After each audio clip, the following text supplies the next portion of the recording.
Hi అండి, ఎలా ఉన్నారు అందరూ? Welcome to Pradeep smart classes. ఈరోజు మనం ఈ వీడియోలో లక్ష్మీకాంత్ పాలిటీ బుక్లోని చాప్టర్ 37 కన్జ్యూమర్ కమిషన్స్ అంటే వినియోగదారుల కమిషన్ల గురించి వివరంగా తెలుసుకుందాం. ఒక వినియోగదారుడుగా మీ హక్కులకు ఎప్పుడైనా భంగం కలిగిందా? అంటే మీరు ఎంతో ఇష్టపడి కొన్న వస్తువు పాడైపోయిందా?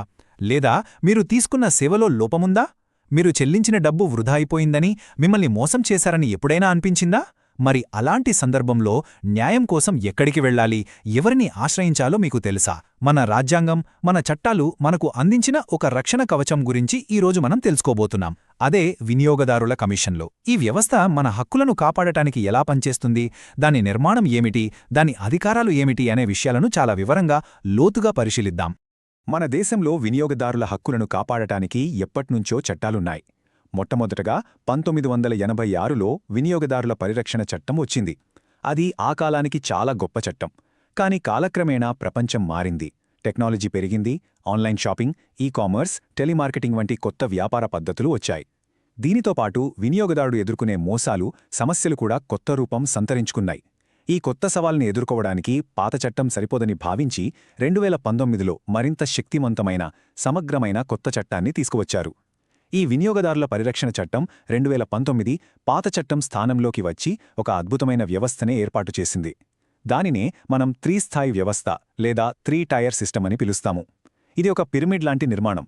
సమస్య చిన్నదైనా, పెద్దదైనా ప్రతి ఒక్కరికీ సులభంగా, వేగంగా న్యాయం జరిగేలా చూడటమే దీని ముఖ్య ఉద్దేశం. ఈరోజు మనం ఈ అంశాన్ని ఒక క్రమపద్ధతిలో అర్థం చేసుకుందాం. ముందుగా మనం చర్చించబోయే అంశాలేంటో చూద్దాం. మొదటిది introduction to the 3-tier system, అంటే ఈ 3 స్థాయిల వ్యవస్థ యొక్క ప్రాథమిక స్వరూపమేమిటో చూద్దాం. తర్వాత ద నేషనల్ కమిషన్, అంటే పిరమిడ్ శిఖరాగ్రాన ఉండే జాతీయ కమిషన్ యొక్క నిర్మాణం, అధికారాల గురించి తెలుసుకుందాం.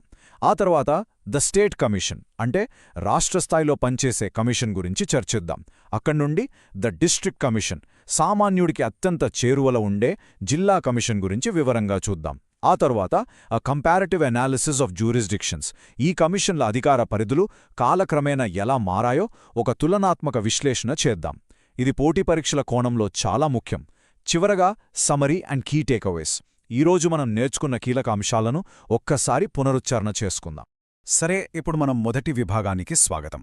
Introduction to the 3-tier system, అంటే 3 స్థాయి వ్యవస్థకు పరిచయం. ఏ వ్యవస్థనైనా అర్థం చేసుకోవాలంటే ముందు దాని పునాదిని, దాని నిర్మాణాన్ని అర్థం చేసుకోవడం చాలా ముఖ్యం. అసలు ఈ 3 స్థాయి వ్యవస్థ అంటే ఏమిటి? దేశవ్యాప్తంగా వినియోగదారుల ఫిర్యాదులను సమర్థవంతంగా పరిష్కరించడానికి దీనిని ఎలా నిర్మించారు? ఆ ప్రాథమిక స్వరూపాన్ని ఇప్పుడు మనం వివరంగా పరిశీలిద్దాం. ఈ వినియోగదారుల పరిరక్షణ చట్టం 2019 దేశవ్యాప్తంగా 3 స్థాయిలలో కొన్ని ప్రత్యేక సంస్థలను ఏర్పాటు చేసింది. వీటిని పాక్షిక న్యాయ సంస్థలు లేదా క్వాజీ జ్యుడీషియల్ బాడీస్ అని అంటారు. అంటే ఏమిటి? అంటే ఇవి పూర్తిస్థాయి సివిల్ కోర్టులు కాకపోయినా ఒక కోర్టుకుండే కొన్ని అధికారాలను కలిగి ఉంటాయి.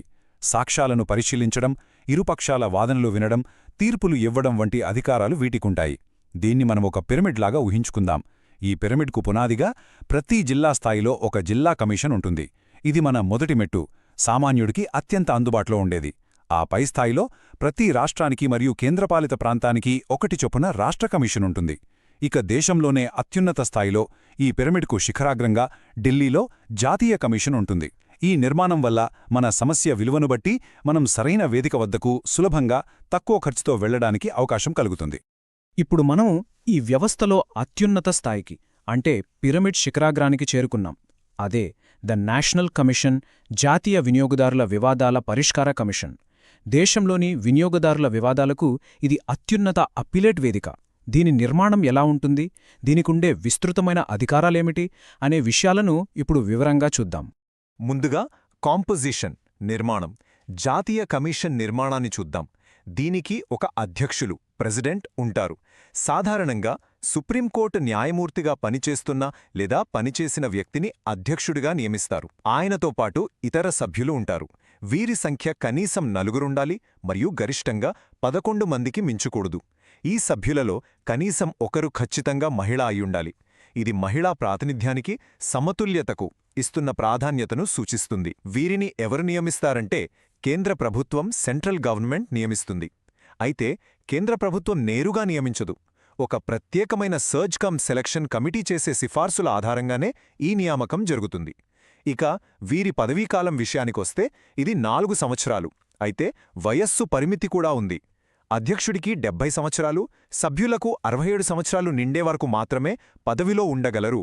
ఈ రెండింటిలో అంటే 4 సంవత్సరాల పదవీకాలం లేదా వయస్సు పరిమితి ఏది ముందైతే అప్పుడు వారు పదవీ విరమణ చేయాల్సి ఉంటుంది. ఇక జాతీయ కమిషన్ యొక్క జ్యురిస్డిక్షన్ అధికార పరిధి గురించి చూద్దాం. జ్యురిస్డిక్షన్ అంటే ఒక సంస్థ లేదా కోర్టు ఏ విషయాలపై విచారణ జరిపి తీర్పు ఇవ్వగలదో చెప్పే పరిధి. జాతీయ కమిషన్కు ప్రధానంగా 3 రకాల అధికార పరిధులున్నాయి. మొదటిది పిక్యూనియరీ జ్యురిస్డిక్షన్ అంటే ఆర్థిక పరిధి. ఎంత విలువైన కేసులని ఇది నేరుగా స్వీకరించి విచారించవచ్చు. రెండవది అప్పెలేట్ జ్యురిస్డిక్షన్ అంటే అప్పీలేట్ పరిధి. కింది కమిషన్లు అంటే రాష్ట్ర కమిషన్లు ఇచ్చిన తీర్పులపై వచ్చే అప్పీళ్లను విచారించే అధికారం. మూడవది రివిజనల్ జ్యురిస్డిక్షన్ అంటే రివిజనల్ పరిధి. కింది కమిషన్ల పనితీరును సమీక్షించి అవసరమైతే వాటి రికార్డులను తెప్పించుకుని సరిదిద్దే అధికారం. ఇప్పుడు వీటి గురించి ఒక్కొక్కటిగా వివరంగా చూద్దాం. మొదటిది పెక్యూనియరీ జ్యూరిస్డిక్షన్ ఆర్థిక పరిధి. మీరు కొనుగోలు చేసిన వస్తువుల విలువ లేదా మీరు పొందిన సేవల విలువ మరియు మీరు కోరుతున్న నష్టపరిహారం మొత్తం కలిపి 2 కోట్ల రూపాయల కంటే ఎక్కువగా ఉందనుకోండి. అటువంటి సందర్భంలో మీరు మీ ఫిర్యాదును నేరుగా జాతీయ కమిషన్లోనే దాఖలు చేయవచ్చు. ఇక్కడ ఒక చాలా ముఖ్యమైన మార్పును మనం గమనించాలి. 2019 చట్టం వచ్చినప్పుడు ఈ పరిమితి 10 కోట్ల రూపాయలుగా ఉండేది. కానీ 2021లో కేంద్ర ప్రభుత్వం కొన్ని నిబంధనలను సవరించి ఈ పరిమితిని 2 కోట్లకు తగ్గించింది. దీనివల్ల ఇప్పుడు 2 కోట్ల నుండి 10 కోట్ల మధ్య ఉన్న కేసులు కూడా నేరుగా జాతీయ కమిషన్ పరిధిలోకి వస్తాయి.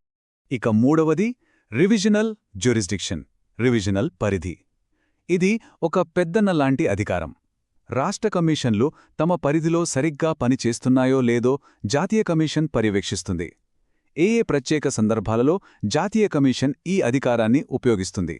3 ముఖ్యమైన సందర్భాలున్నాయి.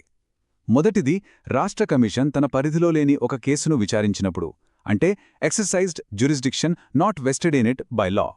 రెండవది తనకున్న అధికారాన్ని ఉపయోగించడంలో విఫలమైనప్పుడు, అంటే fail to exercise a jurisdiction so vested. ఉదాహరణకు ఒక కేసు దాని పరిధిలోకి వచ్చినా విచారించడానికి నిరాకరించినప్పుడు. మూడవది తన అధికార పరిధిలో పనిచేస్తున్నప్పుడు చట్టాన్ని తప్పుగా అన్వయించి అక్రమంగా లేదా తీవ్రమైన తప్పిదంతో ప్రవర్తించినప్పుడు, అంటే acted illegally or with material irregularity. ఇలాంటి సందర్భాలలో జాతీయ కమిషన్ స్వయంగా జోక్యం చేసుకుని రాష్ట్ర కమిషన్ యొక్క రికార్డులను తెప్పించుకుని పరిశీలించి న్యాయాన్ని సరిదిద్దే ఉత్తర్వులు జారీ చేయగలదు. ఈ 3 ప్రధాన అధికారాలే కాకుండా జాతీయ కమిషన్కు మరికొన్ని ఇతర ముఖ్యమైన అధికారాలు, అదర్ పవర్స్ కూడా ఉన్నాయి. అవి ఏంటంటే, కొన్నిసార్లు పెద్ద కంపెనీల ఒప్పందాలలో కండీషన్స్ అప్లై అని చాలా చిన్న అక్షరాలతో వినియోగదారుడికి నష్టం కలిగించే నిబంధనలు పెడతాయి. అలాంటి అన్యాయమైన ఒప్పంద నిబంధనలను అన్ఫెయిర్ కాంట్రాక్ట్ టర్మ్స్, శూన్యం అంటే చెల్లవు అని ప్రకటించే అధికారం దీనికుంది. అలాగే తానిచ్చిన తీర్పులో ఏదైనా స్పష్టమైన పొరపాటు, error apparent on the face of the record దొర్లితే దాన్ని తానే సమీక్షించి రివ్యూ చేసి సరిదిద్దుకోగలదు. కొన్నిసార్లు ప్రతివాది హాజరు కానప్పుడు వాదికి అనుకూలంగా ఏకపక్షంగా తీర్పిస్తారు. దాన్ని ఎక్స్ పార్టే ఆర్డర్ అంటారు. అలాంటి ఏకపక్ష ఉత్తర్వులను రద్దు చేసే సెటసైడ్ అధికారం కూడా ఉంది. అంతేకాకుండా ఒక కేసును ఒక రాష్ట్ర కమిషన్ నుండి మరో రాష్ట్ర కమిషన్కు బదిలీ చేయగలదు. మరియు central consumer protection authority CCPA జారీ చేసిన ఉత్తర్వులపై అప్పీళ్లను కూడా ఇది విచారిస్తుంది. జాతీయ స్థాయి నుండి ఇప్పుడు మనం రాష్ట్ర స్థాయికి, అంటే పిరమిడ్లో మధ్యమెట్టు అయిన ద స్టేట్ కమిషన్, రాష్ట్ర కమిషన్ గురించి తెలుసుకుందాం. ప్రతి రాష్ట్రంలోనూ కేంద్రపాలిత ప్రాంతంలోనూ ఒక రాష్ట్ర కమిషన్ ఉంటుంది. దీని నిర్మాణం ఎలా ఉంటుంది, అధికారాలు జాతీయ కమిషన్ను ఎంతవరకు పోలి ఉంటాయి మరియు తేడాలెక్కడ ఉన్నాయి అనే విషయాల్నిప్పుడు చూద్దాం. కాంపోజిషన్, నిర్మాణం. రాష్ట్ర కమిషన్ నిర్మాణాన్ని చూస్తే ఇక్కడ కూడా ఒక అధ్యక్షులు మరియు కనీసం 4 సభ్యులు ఉంటారు. అయితే వీరిని రాష్ట్ర ప్రభుత్వం, స్టేట్ గవర్నమెంట్ నియమిస్తుంది. ఇది మన సమాఖ్య వ్యవస్థకు ఒక చక్కటి ఉదాహరణ. జాతీయ స్థాయిలో కేంద్ర ప్రభుత్వం, రాష్ట్ర స్థాయిలో రాష్ట్ర ప్రభుత్వం నియామకాలు చేస్తాయి. అయితే వీరి అర్హతలు, జీతభత్యాలు మరియు ఇతర సేవా నిబంధనలను కేంద్ర, రాష్ట్ర ప్రభుత్వాలు రెండూ కలిసే రూపొందిస్తాయి. మరి రాష్ట్ర కమిషన్ యొక్క పెక్యూనియరీ జ్యూరిస్డిక్షన్ ఆర్థిక పరిధి ఎంత? మీ ఫిర్యాదు విలువ 50 లక్షల రూపాయల కంటే ఎక్కువగా మరియు 2 కోట్ల రూపాయల లోపు ఉంటే మీరు నేరుగా రాష్ట్ర కమిషన్ను ఆశ్రయించవచ్చు. ఇది కూడా 2021 సవరణల ప్రకారం మార్చబడిన పరిధి. దీంతోపాటు రాష్ట్ర కమిషన్కు అపీలేట్ పరిధి కూడా ఉంది. అంటే రాష్ట్రంలోని అన్ని జిల్లా కమిషన్లు ఇచ్చిన తీర్పులతో సంతృప్తి చెందని వారు ఇక్కడ అపీల్ చేసుకోవచ్చు. కాబట్టి ఇది మొదటి అపీలేట్ కోర్టుగా కూడా పనిచేస్తుంది. రాష్ట్ర కమిషన్ యొక్క ఇతర అధికారాలు దాదాపుగా జాతీయ కమిషన్ అధికారాల లాగే ఉంటాయి, కానీ వాటి పరిధి కేవలం ఆ రాష్ట్రానికే పరిమితమై ఉంటుంది. దీనికి కూడా ఆర్థిక, అపీలేట్ మరియు రివిజనల్ అధికారాలు ఉంటాయి. ఇది తన కింది స్థాయిలోని జిల్లా కమిషన్ల పనితీరును సమీక్షిస్తుంది. ఇది కూడా అన్యాయమైన ఒప్పందాలను రద్దు చేయగలదు, తన తీర్పులను సమీక్షించుకోగలదు. ఒక జిల్లా కమిషన్ నుండి మరో జిల్లా కమిషన్కు కేసులను బదిలీ చేయగలదు. అన్నింటికన్నా ముఖ్యంగా రాష్ట్రంలోని అన్ని జిల్లా కమిషన్లపై దీనికి పరిపాలనా నియంత్రణ, అడ్మినిస్ట్రేటివ్ కంట్రోల్ ఉంటుంది. అంటే ఒక హెడ్ ఆఫీస్ లాగా జిల్లా కమిషన్ల పనితీరును, సిబ్బందిని మరియు నిర్వహణను ఇది పర్యవేక్షిస్తుంది. మనం ఇప్పుడు ఈ త్రిస్థాయి వ్యవస్థలో అత్యంత కీలకమైన మరియు ప్రజలకు అత్యంత అందుబాటులో ఉండే మొదటి స్థాయి పిరమిడ్కు పునాది అయిన ద డిస్ట్రిక్ట్ కమిషన్, జిల్లా కమిషన్ గురించి తెలుసుకుందాం. చాలామంది సాధారణ వినియోగదారులు తమ సమస్యల పరిష్కారానికి మొదటగా తట్టే తలుపు ఈ జిల్లా కమిషనే. ఇక కాంపోజిషన్ నిర్మాణం విషయానికొస్తే ప్రతి జిల్లా కమిషన్లో ఒక అధ్యక్షులు మరియు కనీసం 2 సభ్యులు ఉంటారు. వీరిని కూడా రాష్ట్ర ప్రభుత్వమే రాష్ట్ర కమిషన్ అధ్యక్షుడితో సంప్రదించి నియమిస్తుంది. చట్టం ప్రకారం ప్రతి జిల్లాకు ఒక జిల్లా కమిషన్ను రాష్ట్ర ప్రభుత్వం ఏర్పాటు చేయాలి. కానీ అవసరమైతే ప్రజల సౌకర్యం కోసం లేదా కేసుల భారం ఎక్కువగా ఉంటే ఒకే జిల్లాలో మరిన్ని కమిషన్లను కూడా ఏర్పాటు చేసే అధికారం రాష్ట్ర ప్రభుత్వానికుంది. దీనివల్ల ప్రజలకు న్యాయం మరింత చేరువవుతుంది మరియు కేసులు త్వరగా పరిష్కారం అవుతాయి. జిల్లా కమిషన్ యొక్క పెక్యునరీ జ్యూరిస్డిక్షన్ ఆర్థిక పరిధిని చూస్తే 50 లక్షల రూపాయలలోపు విలువైన అన్ని ఫిర్యాదులను ఇది విచారిస్తుంది. ఒక్కసారి ఆలోచించండి, మన దైనందిన జీవితంలో ఎదుర్కొనే చాలా వినియోగదారుల సమస్యలు ఒక పాడైన మొబైల్ ఫోన్, ఇంటర్నెట్ సర్వీస్లో లోపం, ఆన్లైన్లో ఆర్డర్ చేసిన వస్తువు రాకపోవడం, మోసపూరిత ప్రకటనలు, దాదాపు అన్నీ ఈ 50 లక్షల పరిధిలోకే వస్తాయి. అందుకే ఈ జిల్లా కమిషన్ను వినియోగదారుల న్యాయ వ్యవస్థకు పునాది అని, సామాన్యుడికి అందుబాటులో ఉండే మొదటి రక్షణ కవచం అని పిలుస్తారు. ఒకవేళ కింది కమిషన్ ఇచ్చిన తీర్పుతో మీకు న్యాయం జరగలేదనిపిస్తే అప్పుడు ఏం చెయ్యాలి? భయపడాల్సిన అవసరం లేదు. చట్టం అపీల్ చేసుకోవడానికి ఒక స్పష్టమైన మార్గాన్ని నిర్దేశించింది. జిల్లా కమిషన్ ఇచ్చిన తీర్పుపై మీరు అసంతృప్తిగా ఉంటే ఆ తీర్పు వచ్చిన 45 రోజుల్లోగా రాష్ట్ర కమిషన్కు అపీల్ చేసుకోవచ్చు. ఒకవేళ రాష్ట్ర కమిషన్ తీర్పుపై కూడా మీకు అభ్యంతరం ఉంటే ఆ తీర్పు వచ్చిన 30 రోజుల్లోగా జాతీయ కమిషన్కు వెళ్ళొచ్చు. అక్కడా న్యాయం జరగకపోతే చివరిగా దేశ అత్యున్నత న్యాయస్థానమైన సుప్రీంకోర్టును తీర్పు వచ్చిన 30 రోజుల్లోగా ఆశ్రయించవచ్చు. అయితే ఈ కాలపరిమితులు చాలా ముఖ్యమైనవి. ఈ గడువు దాటితే అపీల్ చేసుకునే హక్కును కోల్పోయే ప్రమాదముంది. కాబట్టి చాలా జాగ్రత్తగా ఉండాలి. మనం ఇప్పటివరకు 3 కమిషన్ల గురించి, వాటి నిర్మాణం, అధికారాల గురించి విడివిడిగా తెలుసుకున్నాం. ఇప్పుడు పోటీ పరీక్షల కోణంలో చాలా ముఖ్యమైన విభాగంలోకి అడుగుపెడుతున్నాం. అదే ఏ కంపారిటివ్ ఎనాలిసిస్, అంటే అధికార పరిధులపై ఒక తులనాత్మక విశ్లేషణ. ముఖ్యంగా కాలక్రమేణా ఈ కమిషన్ల ఆర్థిక అధికార పరిధి ఎలా మారిందో మనం ఇప్పుడు ఒక పట్టిక రూపంలో స్పష్టంగా పరిశీలిద్దాం. ఇప్పుడు మీకోసం ఒక ప్రశ్న. వివిధ చట్టాల ప్రకారం, అంటే పాత 1986 చట్టం, దాని తర్వాత వచ్చిన కొత్త 2019 చట్టం మరియు ఆ తర్వాత 2021లో వచ్చిన నిబంధనల ప్రకారం ఈ కమిషన్ల ఆర్థిక పరిధి ఎలా మారింది? ఈ మార్పులను అర్థం చేసుకోవడం చాలా అవసరం. ఎందుకంటే ఇది ఈ వ్యవస్థ యొక్క పనితీరుపై, కేసుల పంపిణీపై ప్రత్యక్ష ప్రభావాన్ని చూపుతుంది. ఇప్పుడు ఆ మార్పులను పట్టిక రూపంలో వివరంగా చూద్దాం. ఇప్పుడు ఈ పట్టికను చాలా జాగ్రత్తగా పరిశీలిద్దాం. ఈ మార్పులు చాలా కీలకం. ముందుగా మొదటి వరుసలో ఉన్న జిల్లా కమిషన్ చూడండి. 1986 చట్టం ప్రకారం దీని పరిధి కేవలం 20 లక్షల రూపాయల వరకే ఉండేది. 2019 చట్టంలో దీనిని ఏకంగా 1 కోటి రూపాయలకు పెంచారు. కానీ దీనివల్ల జిల్లా కమిషన్లపై కేసుల భారం విపరీతంగా పెరిగిపోయింది. ఈ సమస్యను గుర్తించి 2021 నిబంధనలలో ఆ పరిధిని 50 లక్షలకు తగ్గించారు. ఇక రెండవ వరుసలో ఉన్న రాష్ట్ర కమిషన్ చూడండి. 1986లో 20 లక్షల నుండి 1 కోటి వరకు ఉన్న పరిధి 2019లో 1 కోటి నుండి 10 కోట్ల వరకు పెరిగింది. కానీ 2021లో దానిని 50 లక్షల నుండి 2 కోట్లకు మార్చారు.